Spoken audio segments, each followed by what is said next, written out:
మనం చేయాలి. కాబట్టి కొరింథీయులకు రాసిన మొదటి కొరింథీయులు 11వ అధ్యాయము, మొదటి కొరింథీయులు 11వ అధ్యాయము 23, 24, 25 నాతో రాశాడు. నేను మీకు అప్పగించబడిన దానిని ప్రభుని యేసు అప్పగించబడిన పునరుద్ధరణ చెందించి దాని గురించి నేను కొరమే నా శరీరం జ్ఞాపకం చేసుకుంటారని ఆ ప్రకారం మీరు భోజనాన్ని కూడా ఆయన బాధ్యత ఈ పాత్ర నిబంధన ఈ జీవితంలో కారణంగా నన్ను జ్ఞాపకం చేసుకుంటే వీరిని చేయడని చెప్పాడు. ప్రేమని నిరంతరము సహకారమైన మాకు తండ్రి ఇది నాగమూలను సజీవుల నుంచి చేసే జీవుడమైన దేవుడా, సర్వశక్తివంతుడా, సకల ఆశీర్వాదములకు కారణభూతుడైన దేవుడు దాని సమస్త ప్రజల మధ్యలో దేవతలను సేవకుల మధ్యలో ప్రభా మహిమ ఘనత ప్రభావం పొందుతున్నటువంటి దేవుడు ఆయన పరిశుద్ధుడు ప్రతిగానములు ప్రభా జీవులు మీ సన్నిధిలో ఆరాధించు దాని ప్రభా నువ్వు ఘనమైన దేవుడు నీకు ఆ రూపంలో వారి వల్ల మేము ఉండడానికి ప్రభా భూలోకంలో మమ్మల్ని ప్రవేశించి రక్తం ద్వారా విమోచించి ఆయన నీ ప్రియులుగా నీ ప్రజలుగా దాన్ని పరలోకంలో విస్తరించినట్టు భూమి మీద మేము విస్తరించినట్టు ప్రభా మేము ప్రత్యేకపరిచిన విధానం బట్టి ఉంటున్నాను. దాంట్లో ప్రభా 3 స్టేజ్లో మేము దాన్ని నిరంతరం జీవించేటువంటి ప్రభా నా దాన్ని క్రీస్తులు మేము భుజించి బాగు చేసి జీవించిన వరకు మీరు ఇచ్చిన ఆజ్ఞ ప్రకారం మేము జీవించాలని నా దాని ప్రభా మీరు ఆజ్ఞించినందుకు పొందినాను. దీన్ని బట్టి ప్రభా శుద్ధిస్తూ నన్ను కూడా ప్రభాని ప్రజల మధ్యలో శుద్ధించి ఆరాధించి నేను కీర్తించే బాధ్యత నాకు దయచేస్తూ వందనాలు చెల్లిస్తూ నన్ను ప్రేమించి నాకు మృతుబలు లేచినటువంటి తీసేసిన నామంలో ఇంకొక శుద్ధి ఆరాధన ప్రార్థన తీసేసిన నామంలో నీకే సమర్పిస్తున్నాను తండ్రి. ఆమేన్. మనకు ఏంటంటే దేవుడు ఇచ్చిన ఆజ్ఞ. ఇక్కడ అపోస్తలుడు పౌలు చెప్తున్న మాట ఎవరికి నా ఆజ్ఞ ఇచ్చినారు కూడా చెప్తున్నాడు. నేను మీకు అప్పగించబడిన దానిని ప్రభువు వల్ల పొందుతుంది. ఏమి ఇస్తున్నారు మనకైనా? యేసుక్రీస్తు యొక్క రక్తము ఆయన శరీరమును మనకు చూపిస్తున్నాడు. అయితే దాన్ని తీసుకోక మనకు ఏం చెప్పాడంటే ఇది ఆజ్ఞ అన్నాడు. ఏమన్నది? ఆజ్ఞ అర్థమేది? ఇది నువ్వు చెయ్యాలి. గవర్నమెంట్ వాళ్ళు ఒక వాళ్ళ రూల్ రెగ్యులేషన్ జారీ చేస్తారు. ఫలానా గురించి ఫలానా సర్పంచ్కి వీటి పని చేయమని చెప్పారు. ఆ సర్పంచ్ ఉన్నటువంటి వాళ్ళు గ్రామ పంచాయతీలో లేకపోతే మండలంలో ఉన్నటువంటి వాళ్ళకి మీరు వెళ్ళి పని చేయండి అంటే దాన్ని ఏమంటారంటే ఆజ్ఞ అంటే నువ్వు చెప్పిందంటే ఏం చేయాలా? ఇది చేయాలి. చేసి మళ్ళీ నేను చెప్పినా అని చెప్పి నువ్వు ఆయన కనపరిచినట్టు ఉండాలి. నువ్వు ఆయనకి ఎట్లా ఉండాలా?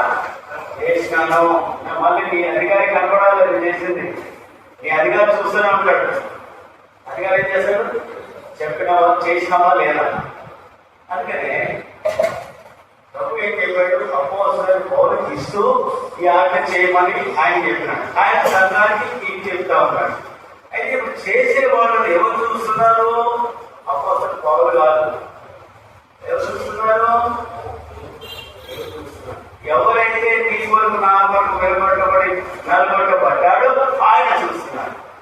అర్థమైందా? ఇది ఆజ్ఞ. ఓకే, 23, 24 మనం చదువుకున్న వాళ్ళు ఆజ్ఞ.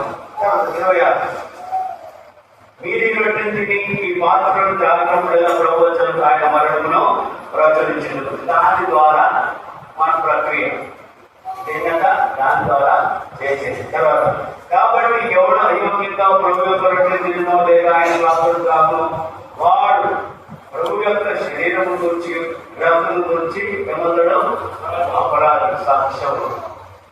కాబట్టి ఇది శిక్ష ముందు వచ్చేటువంటి పరిస్థితి.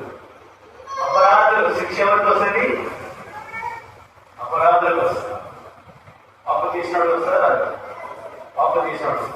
కాబట్టి పాపం చేసిన వారికి ఏమొస్తుంది అంటే ఏదైతే మనకు దేవుడు చెప్పినాడో అది చేయకపోతే అదేమవుతుంది?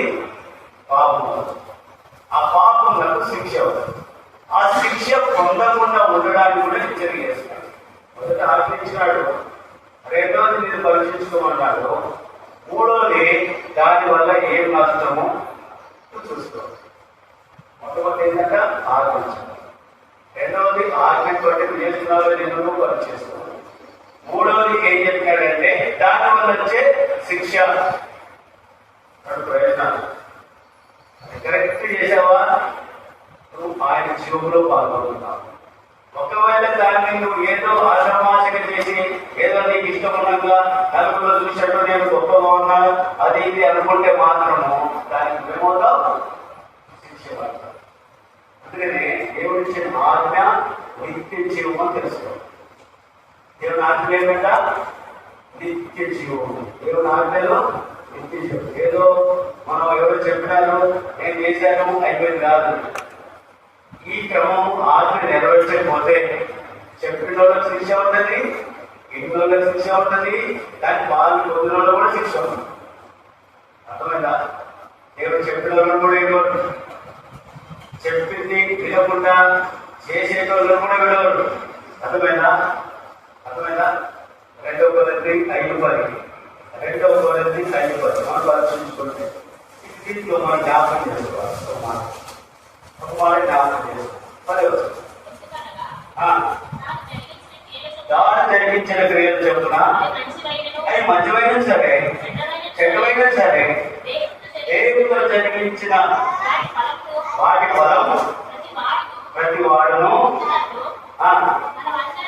మనందరమును క్రీస్తు న్యాయపీఠం మీద ప్రత్యక్షము కావలేను.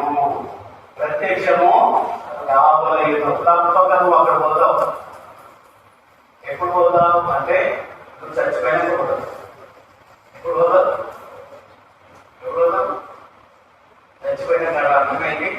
ఈ శరీరం అయిపోతే మళ్ళీ మన అయిపోతుంది కదా, అయిపోతుంది కదా. దీని ఆత్మ ఎక్కడ పోతుంది? అక్కడ నిలబడుతుంది. అట్లా క్షయమైనటువంటి ఈ శరీరము అక్షయత ధరించుకుంటుంది. క్షయమైన ఈ శరీరం ఏమవుతుంది? అక్షయత ధరించుకున్నప్పుడు అక్కడికి పోతాను. ఆ ఆత్మ అక్కడికి పోతుంది. అక్కడ పోయిన తర్వాత అక్కడ నిలబడుతుంది. లైన్లో నిలబడుతుంది. ఎవరు నిలబడతారు లైన్లో? దేవుడు జరిగించినప్పుడు అందరూ ఎవరు నిలబడుతున్నారు? దాంట్లో ఎవరు నిలబడతారు? 20:11 అనుకుంటున్నాను. చూడండి, 26:11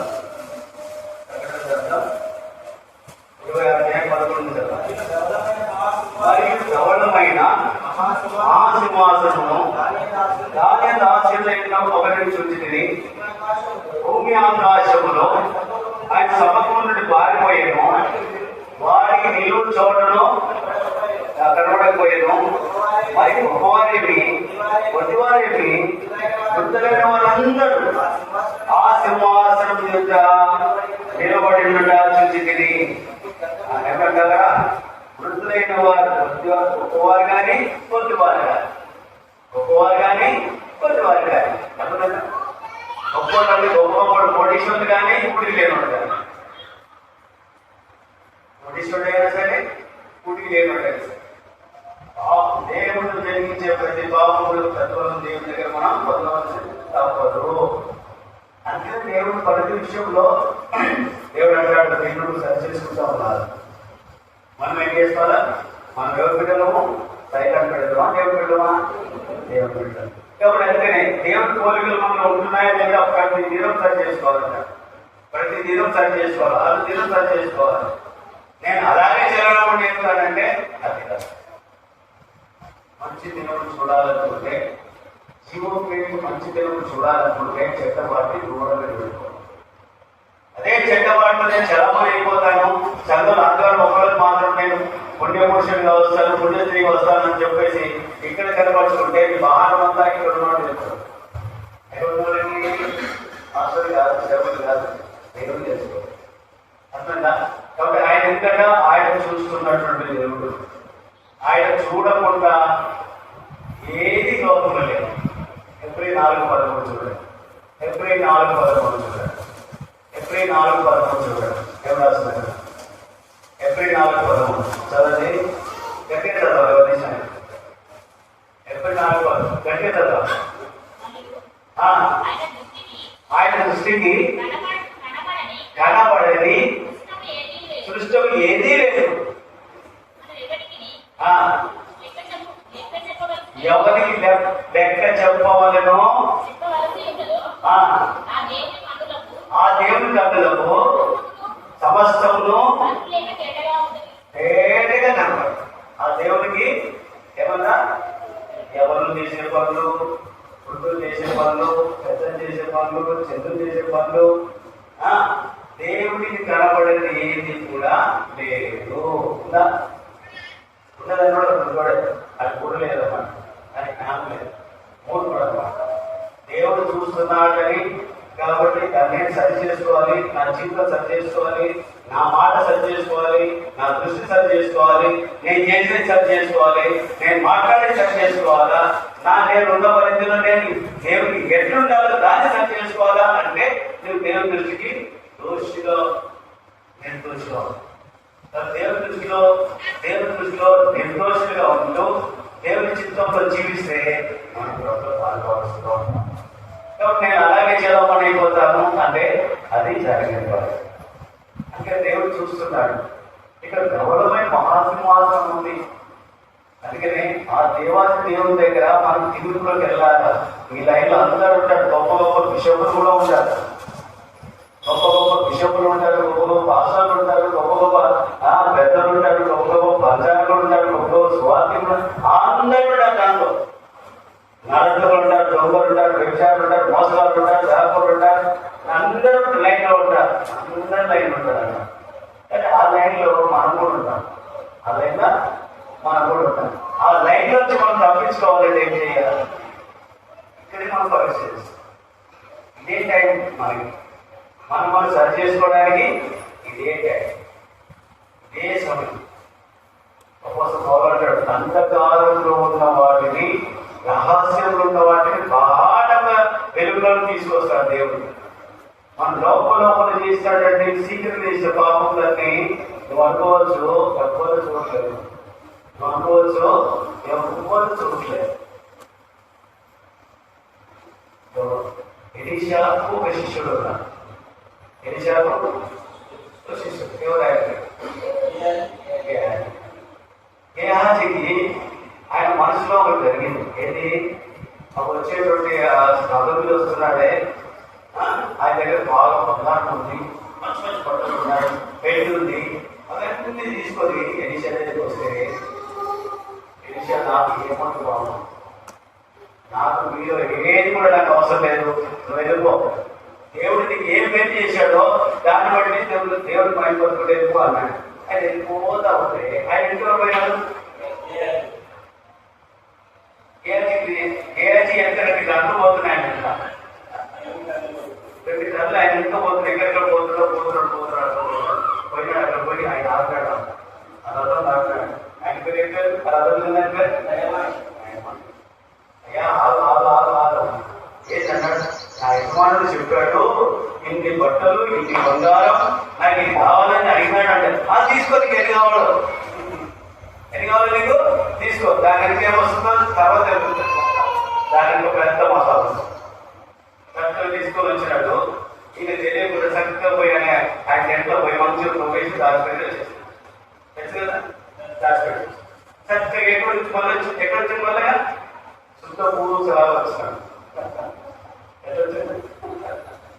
శుద్ధ పూస చాలా దండనాశములు కాదు. అట్లా చక్కగా ఏం తెలియకుండా వచ్చి వెళ్ళిపోయాడు. అప్పుడు ఆయన అంటున్నాడు, ఎక్కడిపోయినా పోయాడు. మా నాయన అడుగుతారు, మన కూడా పోయి అన్ని తిరిగేసి వస్తే మా నాయన అడుగుతారు కదా, ఏం చెప్తాం? నిజం చెప్తా ఉన్నది. మనం కూడా ఎక్కడ పోతాం కదా. ఆయన అంటాడు, ఎక్కడ పోయి వాళ్ళ ఫ్రెండ్స్ అప్పుడు తిరిగినా అటే తిరిగి చేస్తే వచ్చేదనుకో. వెళ్ళిపోయినప్పుడు ఏం లేదు, మన వస్తువులు నీకు పోయి వచ్చేస్తాం. అక్కడ ఏం చేసినా వాళ్ళకి ఏం తెలుసు? చేసే గొప్ప వ్యక్తులు చేసే తెలియదు కానీ చేస్తారు కొంతమంది. తప్పు చేసే చాలా మంది ఉన్నారు లేదా? చాలా చెడ్డ రోజులు ఉంది, వాళ్ళతో తాగి మీతో సిగరెట్ తాగి మీతో పెట్టి తాగి వాళ్ళతో ఉంటుంది అంత చేసి చేసి ఇది చక్కలు మంచిగా వస్తారు. ఎట్లా అబ్బా నా కూడా చక్కగా ఆలస్యంగా పోయి చేసినాడు, చక్కగా మంచి పని చేసి చదువుకొని వచ్చాడు, కష్టపడి చదువుకొని వచ్చాడు. ఇంటికి వచ్చిన తర్వాత అమ్మాయి చెప్తుంది అదే బిడ్డ ఆదరకుండా తిన్న ఆయన ఏంటంటే ఆయన కూడా డబ్బులు ఇస్తాడు, చాలా కష్టపడినా ఒక పైసలు తీసుకోవాలి. ఆ పైసలు ఎక్కడికి పోతాయి? పైసలు వాడు పోయి చెడ్డ పనులు చేసుకుంటాడు, వాడు ఆయన ఫ్రెండ్స్ కూడా వెళ్తారు కదా, అలా ఏమో చెత్త పనులు చేసుకుని వస్తాడు. మేము విత్తనాలు చూస్తున్నాం సిటీలో పోతే ఆ పిల్లలు అమ్మాయి ఏం చేస్తారు, పైసలు ఇచ్చి పంపిస్తే వాడు ఎక్కడ తిరుగుతాడు? ఆ సినిమాల కాడ సినిమాలు తిరుగుతారు, ఆ పార్కులలో ఆ బస్ స్టాప్లలో టైం పాస్ చేస్తూ ఉంటారు పిల్లలు. డబ్బాలు పట్టుకోవడానికి టైం మళ్ళీ ఏం చేస్తారు, అదే బ్యాగ్ పట్టుకొని ఇంటికి వచ్చేస్తారు. మా ఎవరి వాళ్ళకున్నాయి ఎవరి ద్వారా నేను కూడా ఒకటి చేశాను, నేను కూడా ఒకటి అర్థం చేసిన మాకు తెలియదు టైంలో బుక్కులు పట్టుకోవాలి. నా దగ్గర సొంత సంఘాలు ఎక్కువగా చిన్నప్పుడు బుక్కులు తీసుకొని పోయేవాడు. స్కూల్ దాకా అక్కడికి వెళ్ళి వెనక్కి వచ్చేసి ఎక్కడ పోయేవాడు తెలుసా? అక్కడ కొత్త చేరువాడు సంఘాలు ఎక్కడ చేరుకుంటుంది ఎక్కడ చెప్తుంది. అక్కడ పోయి మేము పిల్లలంతా సాయంత్రం ఏం చేయాలి, ఈత కొట్టాలి, ఆడుకోవాలి, కలుపుకోవాలి. మధ్యాహ్నం ఏం చేయాలి, చక్కగా సంచి పెట్టుకొని కొంత వరకు కూడా అనుకుంటారు. ఇంకా చాలా చేశాను చెప్పాలి టైం వస్తుంది. అటువంటి పనులు చేసినప్పుడు దేవుడు చూడదా? మనం చేసే ప్రతి పనులు దేవుడు చూస్తాడా? చూడదా? అది చూసే దేవుడికి మనం లెక్క చెప్పాలా? మరి ఈ మనుషులు వచ్చినాడు, అయ్యా వెళ్ళిపోయినాం ఏం చెప్పాడు? చదవడా బాగా తీసుకున్నాడు, 2వ రాజు 8వ అధ్యాయంలో చదివాడు. చదవడా బాగా చదవడు. ఏమన్నాడు ఆయన? అయ్యా నేను ఎక్కడికి పోయలేదు, ఎక్కడ పోలేదు అన్నాడు. అబద్ధం ఇది మాట్లాడుతున్నాను, అబద్ధం మాట్లాడి ఇది మాట్లాడు చెప్పండి. 2వ రాజు 5వ అధ్యాయంలో చదువు.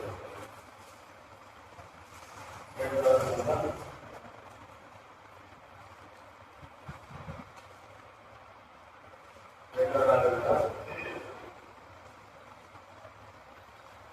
24 చదువు. 2వ రాజు 5:24 చదువు.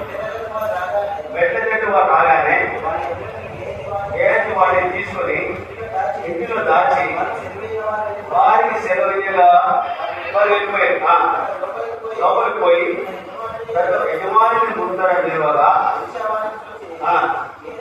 అది నువ్వు ఎక్కడి నుండి వచ్చింది మరి అడిగినందుకు వాడు, మీ దాసుడైన నేను ఎచ్చడికి పోలేదు. ఏమన్నాడు? ఎక్కడికి పోలేదు. ఇక్కడికి బయటపడి తిరిగి వచ్చినాడు. నువ్వు బయట దిగుతున్నావో లోపల దిగుతున్నావో దేవుడు తెలియదా? ఏమన్నా తప్పడా? తెలియదా? తెలుసు కదా. మరి ఎవరు తినవాళ్ళు చెప్తున్నాం, అబద్ధం చెప్తున్నాం. దేవుడు పరిశుద్ధాత్మ దోషం చేసేటువంటి వారికి నష్టం. దేవుడు పరిశుద్ధాత్మ దుఃఖపరిచే వారికి ఎట్లా ఉందంట? ఈ యుగమందులో రాబోయే యుగమందులో ఏముండదానికి ఏముండదు. అనుకుందా? అందుకని ఇక్కడ ఏం రాసింది? నేను ఎక్కడికి పోలేదు. అర్థం కింద ఆ వాటిలో ఆ మనుషుడు తన రథం దిగి నేను ఎదుర్కొండకు తిరిగి వచ్చినప్పుడు నా మనుషులతో కూడా రాలేదా? ద్రవ్యమును వస్త్రములను ఒలివ చెట్ల తోటలను ద్రాక్ష తోటలను గొర్రెలను ఎడ్లను దాసీలను సంపాదించుకున్నటకు ఇది సమయమా? దేవుడి సేవకు వచ్చింది.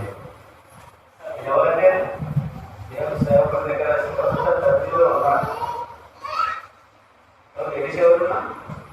దేవుడి సేవ, దేవుడి వ్యవస్థ, దేవుడి సేవ. అయితే ఆయన దగ్గర తరగతిలో ఉన్నటువంటి వాడు ఏం చేసినాడు? పోయి డబ్బు కావాలా? డబ్బుకు సేవ చేస్తావా? డబ్బుకి మనసు పెట్టి నిలబడ్డావా? అక్కడ ఎందుకు నిలబడ్డాడు మనుషులు? అందుకని ధనం నమ్ముకున్న వాడు ఏమవుతాడు? చెడిపోతాడు కదా. ధనం ఏం చేస్తుందంట? మనిషి నేర్పడం ఏం చేస్తుంది? పుట్టిందన కలిగేస్తుంది. అందుకని అక్కడ వాళ్ళు కడుపు తెచ్చిన వ్యక్తి పొందాలు చూడగానే కడుపు తెచ్చి వాడు ఎంత మంచి వస్త్రాలు, ఎంత మంచి బట్టలు, ఈ సేవకు అవసరం గంటలున్నట్టుంది. ఎక్కువ ఇది వాళ్ళు ఏమంటారు, ఏం తెలియలేదు, నేను పోనా అని చెప్పేసి ఎవరికి తెలుగు పోయినాడు. ఏంటి చక్కగా చేసుకున్నాడు. బాబు మన సేవ వచ్చామంట, దేవుని సేవ చేయాలి, యథార్థత చేయాలి, దేవుడు నమ్మకం ఉండాలి, దేవుడు సేవించాలి. ఈ లోకం అనేది మనం ఆశించకూడదు. ఈ లోకం ఏ మనము ఆశించకూడదు. క్షయమైన దాన్ని మనసు పెట్టకూడదు, అక్షయమైనటువంటి దాన్ని మనసు పెట్టు, నిత్య జీవం గురించి మనసు పెట్టు. అటువంటి మాటలు ఇన్నటువంటి వాడు అవన్నీ పక్కన పడేసి ఏం చేశాడు, ఆయన కోరింది వీడు కోరుకున్నాడు. ఈ కోరిన దాని ప్రతిఫలం ఏమి తెలిసింది? ఏం చెప్పాడైనా చెప్తున్నాడు. ఏం చెప్తున్నాడు? దానికంటే ఇంకో మాట్లాడుతుంది. ఆ మనుషుడు వచ్చిన తర్వాత పెట్టు 27వ వచనం. కాబట్టి నయమాన్ని కలిగిన సర్వకాలం అన్ని ఉండును అని చెప్పగా వాడు మంచుల తెల్లని పుష్టం కలిగి ఎలీషా నుండి బయటికి ఎందుకు వచ్చాడైనా, ఏం ఎందుకు వచ్చాడు, ఏం చేసుకుంటాడు? ఎలీషా దగ్గరికి ఎందుకు వచ్చాడు? దేవుడు సేవ చేయడానికి వచ్చాడు. సేవకుడు ఎందుకు వచ్చాడు? కానీ ఈ సేవకుడుగా దేవుని నమ్ముకున్నగా ఉండవలసినటువంటి గుణాలు పోయి ఎక్కడ ఆకర్షణ అయిపోయింది? ఏం ఆకర్షణ అయిపోయింది? ఈ మనుషులాగానే నశించే ఇంకొక మనుషులు ప్రోత్సాహం. ఈ మనుషులాగానే ఇంకొక మనుషులు ఏసై దగ్గర ఉన్నాడు. 12 మంది శిష్యులలో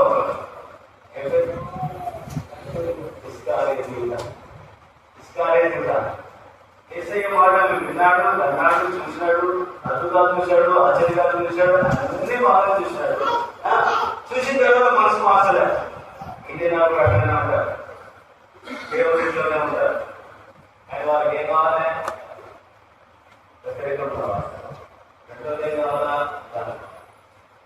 వీళ్ళు అటువంటి సంఘాలు పాటిస్తున్నాడు. ఎటువంటి ఈ పనుడు మీకేం కావాలా? వ్యతిరేకం కావాలి. రెండోది జాబు కావాలి. దేవుడు రాజ్యం ఉంటుంది. ఏసయ్యలు డబ్బు కావాలి. ఏసయ్యలు దేవుడు పొందడానికి క్రమంగా కానీ వ్యతిరేకం చేస్తారు. ఎవరు చెప్పలేదు? నాశనం పోయేది కదా. అందుదాన్ని హెచ్చించుకున్నవాడు, అందుదాన్ని తగ్గించుకున్నవాడు వచ్చినటువంటి బుద్ధి ప్రకృతి. ఎందుకు అంటే వాళ్ళ లోపల ఎప్పుడైతే యోహాను 13వ రొట్టె ముక్క యేసయ్య గురించి వాడికి ఇచ్చినాడో అప్పుడు వాళ్ళు ప్రవేశించిందట, సైతాన్ ప్రవేశించింది, దురాత్మ వచ్చేసింది. ఆ దురాత్మ వచ్చిన తర్వాతనే యేసయ్య గ్రహించినాడు దురాత్మ వచ్చేసింది. నువ్వు గ్రహం చేయవలసిన కార్యం నువ్వు ఏమన్నాడు? యేసయ్య ఏం చెప్పాడు? వాడికి చదవని ఏం చెప్పాడు? వాడు ప్రార్థన చెప్పిన ఎందుకు వచ్చింది? వాడు దుష్టబుద్ధి కాబట్టి 12 చెప్పాడు వాడు దొంగ అని. వాడు అంటాడంట దొంగ, డబ్బు సంచారం కదా, డబ్బు దోసుకొని పోతాడు. ఇక నాకు డబ్బు దోసుకొని పడి చాలా ఉందా? దేవుని సంచి అటువంటి డబ్బు సంచి అంటే దేవుడి యొక్క మందిరంలో ఉన్న దేవుడి యొక్క కాలికలు ఎందులో దోసుకొని పడి చాలా ఉంటున్నాను. జాగ్రత్త, మనం కూడా జాగ్రత్త ఉన్నాం.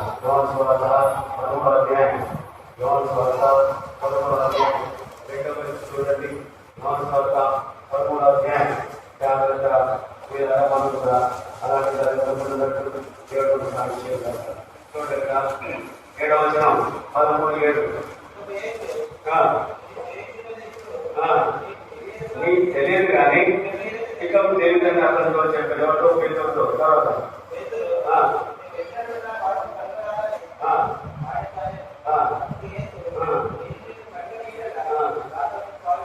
నాకు నీకు పాలు లేదు. పేతురున్నాడు, ఇస్రాయేలు దిగుతా ఉన్నాడు. ఎక్కడున్నాడు? 26వ వచనం. ఎవరికి ఇచ్చలేను వాడని చెప్పి ఒక ముంచి సీమోను కుమారుడు ఇస్కారియోతు యూదాకి ఇచ్చాను. వాడు ఆ మొక్క పుచ్చుకొనగానే సాతాను వల్ల ప్రవేశించను. యేసు నీవు చేయుచున్నది త్వరగా చేయమని వాళ్ళలో చెప్పగా ఎవరికి లేదు. 29 డబ్బు సంచి కూడా పెద్ద ఉండేది కనుక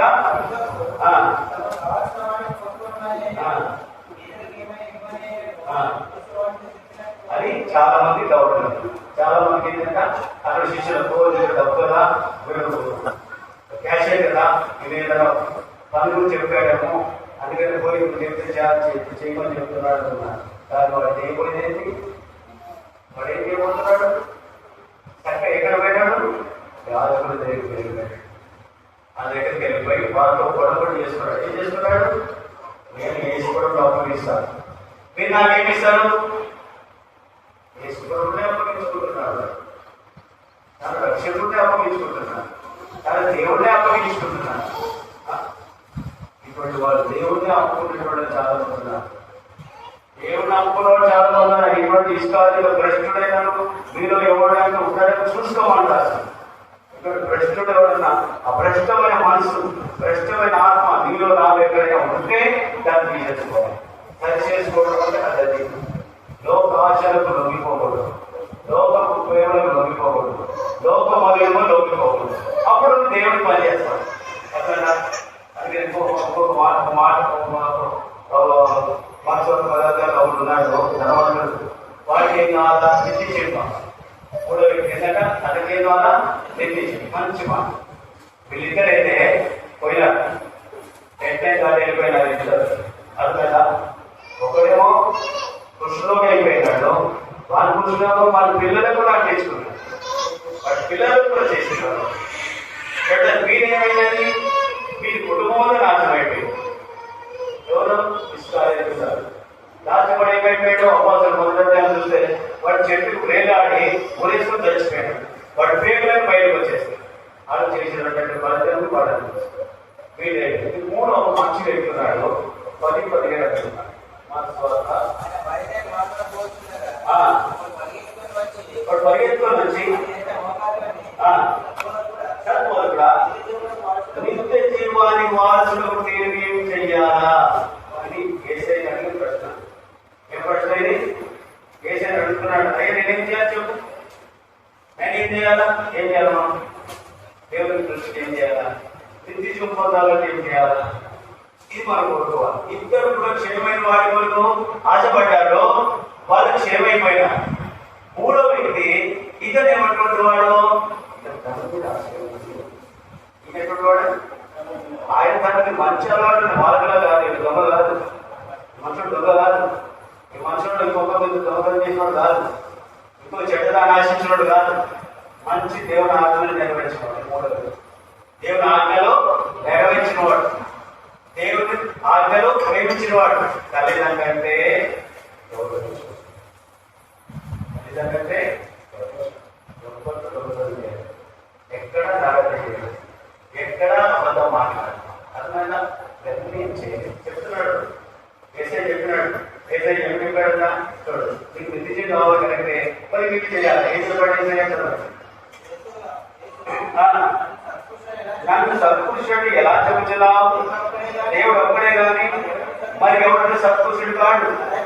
నాకైతే చేయవద్దు, వ్యభిచరించవద్దు, దొంగలుకోవద్దు, అబద్ధ సాక్ష్యం పలకొద్దు, మోసపుచ్చొద్దు, నీకు తల్లిగా సన్మానింపు అని ఆజ్ఞకు తెలియదు కదా అని ఆయన చెప్పాడు. అందుకన్నాడు, మొదట వాక్యం నుండి వారిని అనుసరించి చూడే ఇంటిని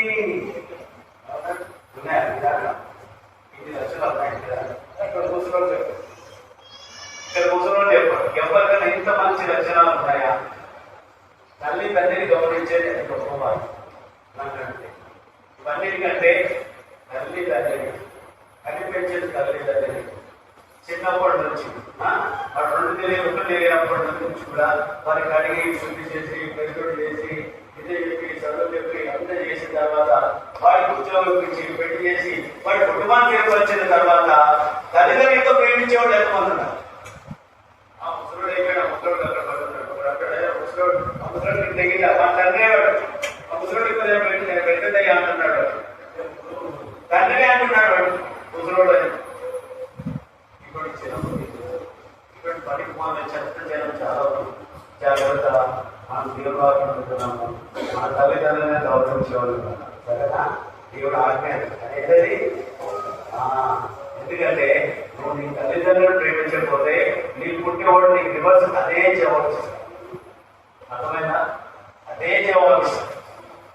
ఒకటి తల్లిదండ్రులు ప్రేమించలేదు, వాడు చెడ్డ అలవాట్లు ఉన్నాయి, వాడు పెద్దోడు అయిపోయాడు, ఆయన పిల్లలు అయిపోయాడు. ఆ పిల్లలు అయిన తర్వాత వాడు పుట్టినప్పుడు అదే వాడికి జవాబు చెప్తాను. ఏం చెప్తున్నాడు? వాడు ఏం చేసిందో పిల్లలు చేస్తాడు. వీడు వాడిని చెప్తున్నాడు. ఎందుకు చెప్తున్నాడు? వాడిని చేసినట్టు చెప్తున్నాడు. తర్వాత అవసరం అన్నాడు, అదే నీ తల్లిదండ్రులు చేసేవి కదా, అదే రివర్స్ పెట్టడానికి. అదే నువ్వు ఏం పెట్టుతున్నావో అదే పంట నువ్వు మోస్తావు. మనుషుడా దేవుడు వెక్కిరించబడాడు. మనుషుడా దేవుడు వెక్కిరించబడాడు. ఏం పంట నువ్వు ఏం చేస్తున్నావో, ఏం విత్తుతున్నావో అదే పంట నువ్వు మోస్తావు. చింతగా కదా. అలా కాదు, ఈ మనుషుడు అన్ని మంచిగా చేస్తున్నాడు. ఈ మనుషుడు ఏం చేస్తున్నాడు? అందుకు ఇక్కడ ఎవరైనా 20 అందుకన్నాడు బోధకుడా, బాల్యం ఇవన్నీ అనుసరించుకునే యువతిని చెప్పాడు. ఏ సదరించింది? అతను ప్రేమించి. మంచోడు, నువ్వు మంచోడు, వెరీ గుడ్ పర్సన్, నువ్వు మంచోడు, అమ్మనాన్ని పాటిస్తావు, చెడ్డ దోషాలు లేదు, అబద్ధం మాట్లాడు, దొంగతనం చేయదు, ఇంకొకరు ఏదైనా పనులు చేస్తాను, నీ రూట్లో నువ్వు వస్తావు, నీ తల్లి చెప్పింది చేస్తావు, తిరిగి నీ పనికి నీ చేసుకుని నీ రివర్స్ చేస్తావు. ఈ పనులు చక్కదించుకొని వస్తావు. ఎక్కడ కూడా సాక్ష్యం పాటు చేసుకోకుండా చక్కగా వచ్చాడు. పిల్లలు ఇష్టమైన కదా మనం చెప్పిన వాటిని అయ్యా స్కూల్కి వెళ్ళి అంటే స్కూల్కి వెళ్ళి చదువు వస్తే మనకి మనం చెప్పలేదు లేదు. అర్థమైనా? అర్థం లేదా? తెలియదు. మా ఆయన ఏం చేశారు చెప్పాలా? మా ఆయన ఏం చేశారు కదా, నేను స్కూల్కి వెళ్ళేసాక స్కూల్ రాజేస్తాడు. మీరు పోలేదు స్కూల్ రాలేదంటే ఎక్కడ మంచిగా తీసుకొచ్చి ఆయన ఈ స్కూల్ పోయినాక పోయిస్తాను. అది ఏం చేశాడు? బట్టలు తీసేస్తాడు. బట్టలు తీసి ఏం చేయాలి? మంచిగా వెలుగులు కలిపి మంచిగా కలిపి మొత్తం శరీరంలో పోసినాడు. పోసి తాడు కట్టి ఎండలో పడ్డాడు. ఎండలో పడ్డాడు. ఎవరు?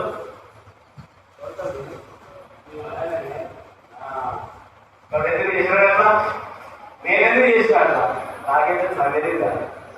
చేస్తే ఐదో ఒకటి వచ్చి మా ఆయన మళ్ళీ తాటలు చేసి మళ్ళీ స్నానం చేసి పెట్టాడు. ఎందుకు పనిష్మెంట్ వచ్చింది అంటే ఎందుకు చేసినాడు? స్కూల్ పోలే మా ఆయన వాడు చెప్పి మాకు వెళ్ళారు కాబట్టి మరి ఈయన మా అందరికంటే మంచివాడు.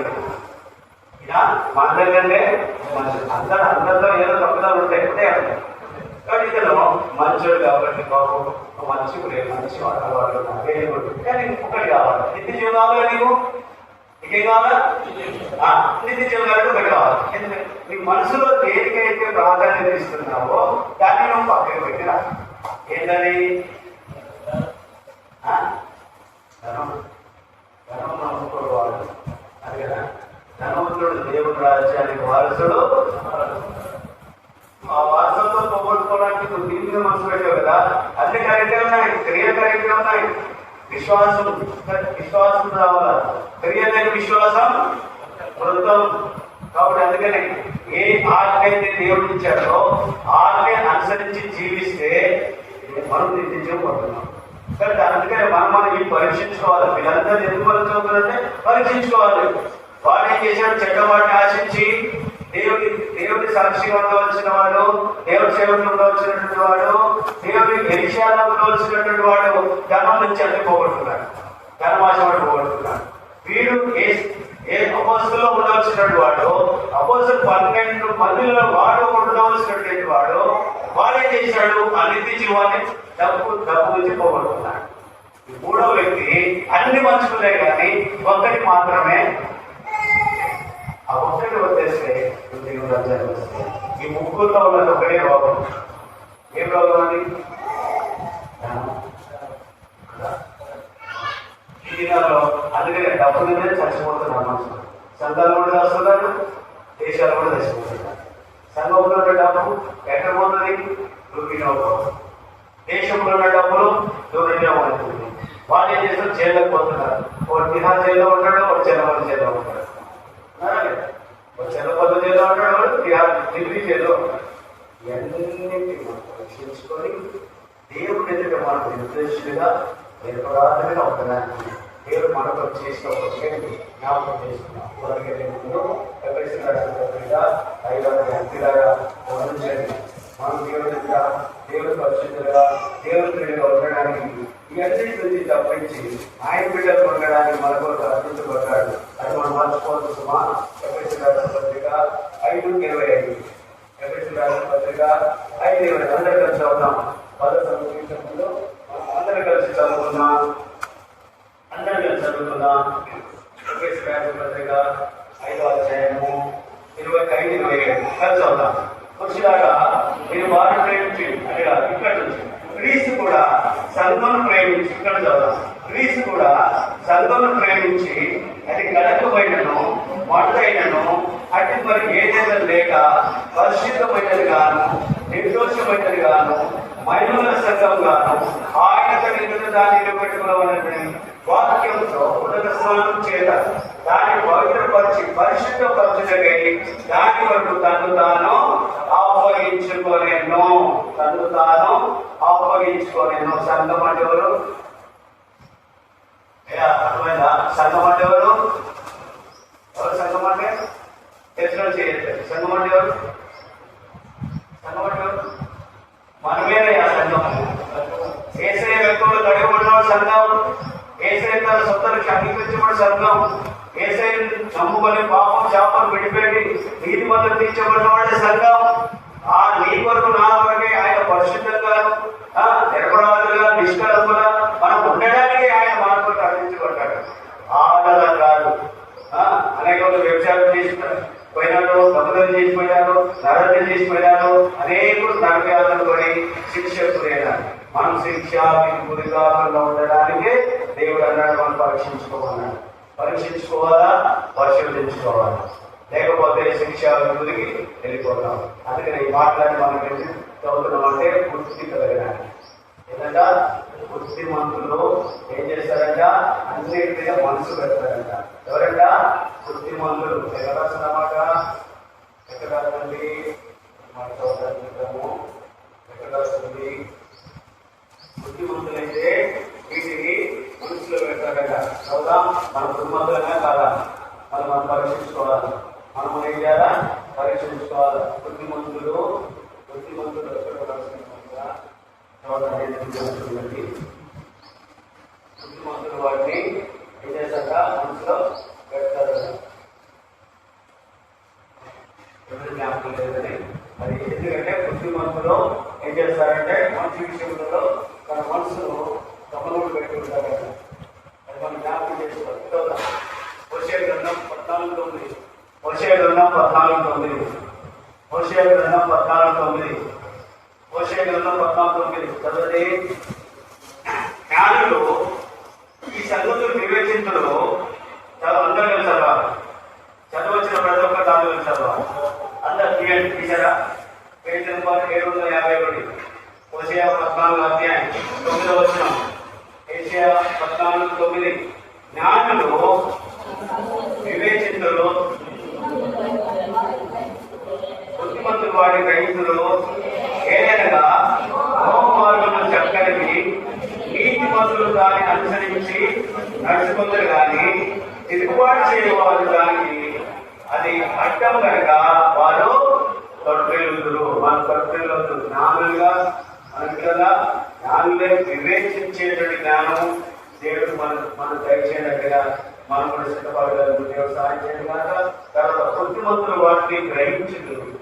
బుద్ధిమంతులమా బుద్ధిమంతులమా మన దేవుని జ్ఞానం చేత నింపబడి దేవుని చిత్తానుసారంగా ఆయనలో ఎరిగి ఆయనలో మనకు ఆశ్రయం తీసేసుకొని ఆయన పనుల్లో పాల్గొంది, ఆయన శరీరంలో పాల్గొంది, ఆయన నిజ సాక్షులు ఉండాలని దేవాది దేవుడు మనకు మనం ఆయన ఉండాలని ఆయన పరమదేవుడు మనం కోరుతాడు. మనం రక్షించుకొని అలా చేసుకోవాలి.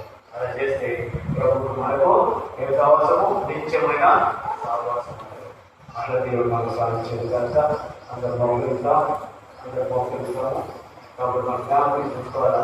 మన చదువుతున్న 14:9 మీరు మళ్ళీ రిమైండ్ చేసుకుంటే మంచిది.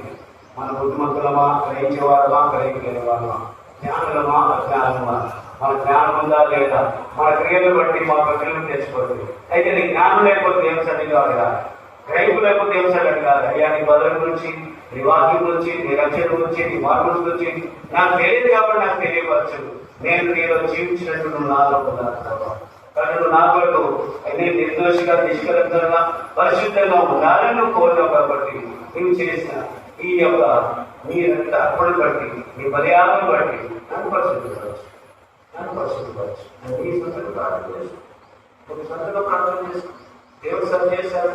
నీ మనసు లేని దేవుడు, చూడలేని దేవుడు, నీ ఆలోచన లేని దేవుడు, నీవు నడపబడలేని దేవుడు, నీ క్రియ లేని దేవుడు, జీవితకాలం పొందాలని చేసిన పనులన్నింటిలో తోడుగా ఉంటే చూస్తున్న దేవుడు. ఆ దేవుడు ఎక్కడ నిర్లక్ష్యం చేయడానికి వెళ్ళాడు. ప్రతి విషయంలో కూడా ఆయన చూస్తున్నాడు. నీ లెక్కలన్నీ ఆయన ఎక్కడున్నాయి కాబట్టి ఆయన దగ్గర మన ఎవ్వరు కూడా తెలియదని చెప్పలేదు. విరాజులాగా నేను ఇక్కడ ఉన్నానని చెప్పి అబద్ధం మాట్లాడు. కాబట్టి ఆయన చూస్తున్నాడు. నా కళ్ళు నా మనసు కింద వచ్చి దేవుడు మనసు మనకు ఎప్పుడు ఆ దేవుడు మనతో ఉన్నాడు. మనం చూస్తున్న దేవుడు మన వినయ సాహసం కలిగి ఉన్నారు. దేవుడు మనం సాయం చేసే దేవుడు కాబట్టి మనం పరీక్షించిన మొదలు పాల్గొన్నాం. ఎవరు రక్షించబడ్డారో, ఎవరైతే దేవుని యథార్థంగా దేవుని అనుసరిస్తా ఉన్నారో, జ్ఞానం కలిగి, బుద్ధి కలిగి, ఆయన వ్యక్తులు ఉన్నారు, ఆయన క్రమంలో ఉన్నారు, ఆయన పద్ధతులు ఉన్నారు, ఆ మార్పులు ఉన్నారు. మీరు పద్ధతి రండి, మీరు చేసి ఆరాధన చేసుకున్న ద్వారైనా దేవుని యొక్క ప్రదర్శనలు సమర్పిస్తారు. మీరు పరీక్షించుకోవాలి. పరీక్షించుకోవాలి. దేవుడు మనకు సాయం చేస్తున్నారు. మీరు మౌనంగా ప్రార్థన.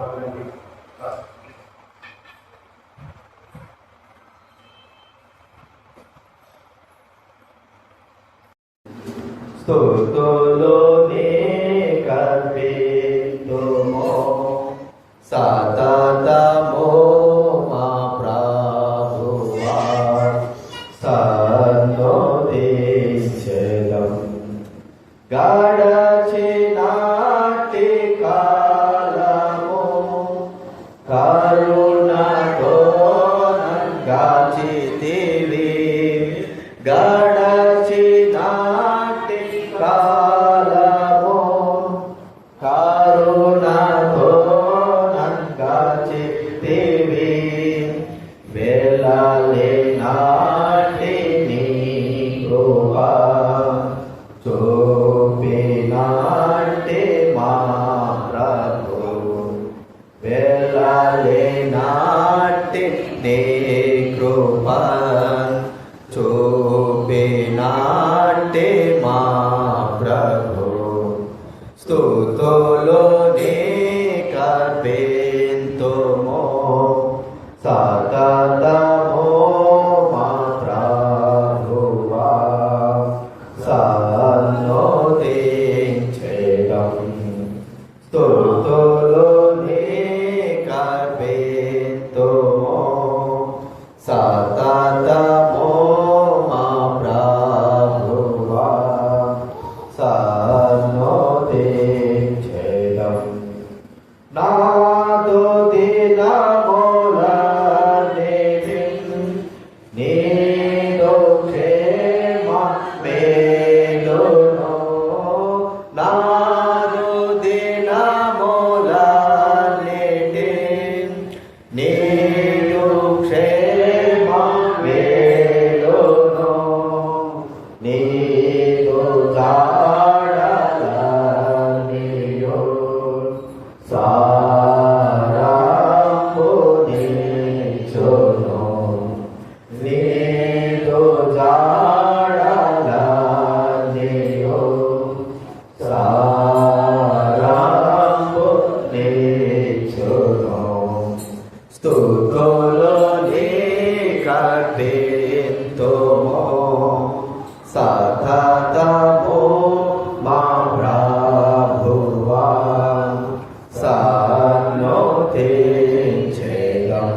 స్తుతులు నీకర్పితుము సతతము మా ప్రభువా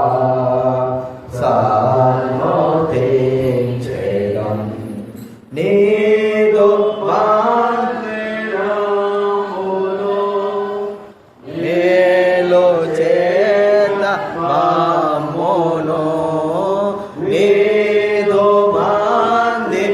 మందిరములో మేలు చేత మమ్మును వృద్ధి పరచిన ప్రభు స్తుతులు నీకే చెల్లును వృద్ధి పరచిన ప్రభు స్తుతులు నీకే చెల్లును స్తుతులు నీకర్పితును సతతము మా ప్రభువా